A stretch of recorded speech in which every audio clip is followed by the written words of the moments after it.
Hi everyone. So today we are going to be looking at another rum from the Australian Advent calendar for 2023, which I got in early 2024.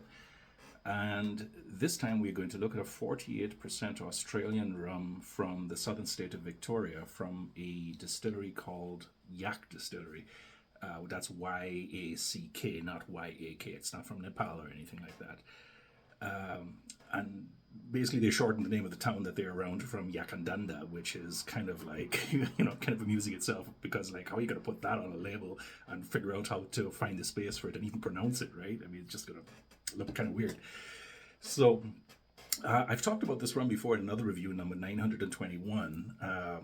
But this one is coming out today, and I won't recap everything about it except to say that two friends who had nothing better to do when they were going whale spotting sometime in, I don't know when it was, 2016 or thereabouts. They kind of got this idea that they wanted to make a distillery, and they spent a few years putting together the know-how and the chops and the money and the financing, the distribution and so on, and then they got themselves a distillery. And very much like every other Australian distillery bar a few, they did the whole 9 yards. They went with gins to start off with, and they went with a vodka. I think they're up to about 7 gins, 1 vodka, 12 whiskies, and 5 rums or something like that. Well, it's more than 5 actually. 12 rums as far as I recall, and each one of the rums has got a different kind of name as there, but this one is kind of like a batch product, and this is the one we're going to talk about today, which is the Amber Rum Tavern Style batch number 12.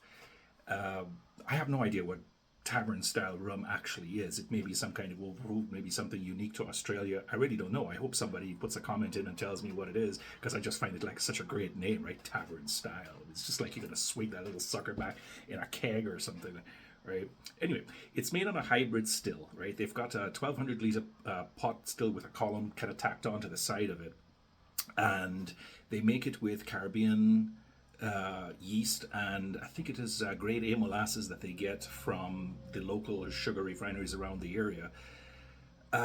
Then they chuck this thing into American oak for 4 years, which is actually kind of neat, because most of the time they go for 2, and then as soon as they get past that statutory limit, they go, distilleries go and call it rum and then put it right out the door. But no, here we go for 4 years, and then an extra year in a wine barrel of some kind, or a cognac barrel. I forget the exact name of it, but it really is kind of like a long one that I can't pronounce off the top of my head, so please forgive me and look at the show notes.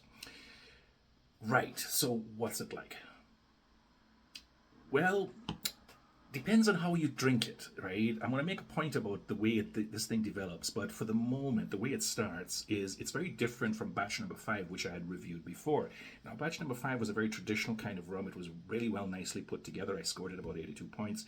It had all the necessary natural kind of taste that you would expect from a rum, perfectly serviceable, very nice, kind of like a Bacardi killer if you really wanted to. This one is a bit different. This one is like Tekka light. It starts off with earth, with loam, with that sort of like heavy muskiness of an old abandoned house and too much cardboard and wet, walls that are peeling paint, that kind of thing. It's got a bit of a seaweed and iodine tint to it before the fruits start to come out, at which point you get something soft and fleshy and perhaps a little bit overripe. This is all on the nose, you understand, right? I'm not making this up. Yeah, pretty much there. It's got a bit of tartness to it, a very light pineapple and so on. And then if you let it settle down, it does kind of open up and become a little bit more traditional.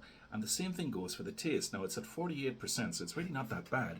But at 48%, you're getting something really firm. You're getting a very nice taste to it. Some of that iodine, seaweed, peatiness sort of kind of climbs over, but it kind of goes away really rapidly, leading to a really nice, smooth, warm, firm finish, which has all those tastes there, plus a little bit of extra, like a bit of licorice, a little bit of chili and pimentos and so on. It's a very strange rum. But here's the thing. After about half an hour, if you let this thing stand long enough, all that weird shit goes away. And what you're left with is something actually really nice and very traditional, and just a smidgen better because of that originality it started with, than the batch number 5 that I had tried before in review number 921. There isn't very much more to say about it, really. I just think it's a really kind of cool rum.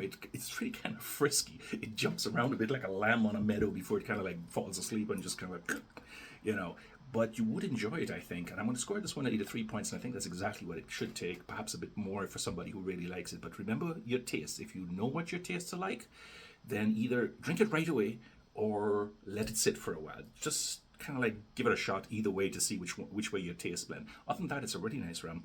And next week we're going to look at another one. But for the moment today, this is where we're going to stop. So thanks for listening. And if you have any comments on what Tavern Style is, remember, drop me a note and let me know what it is. Take care, everybody. Bye bye.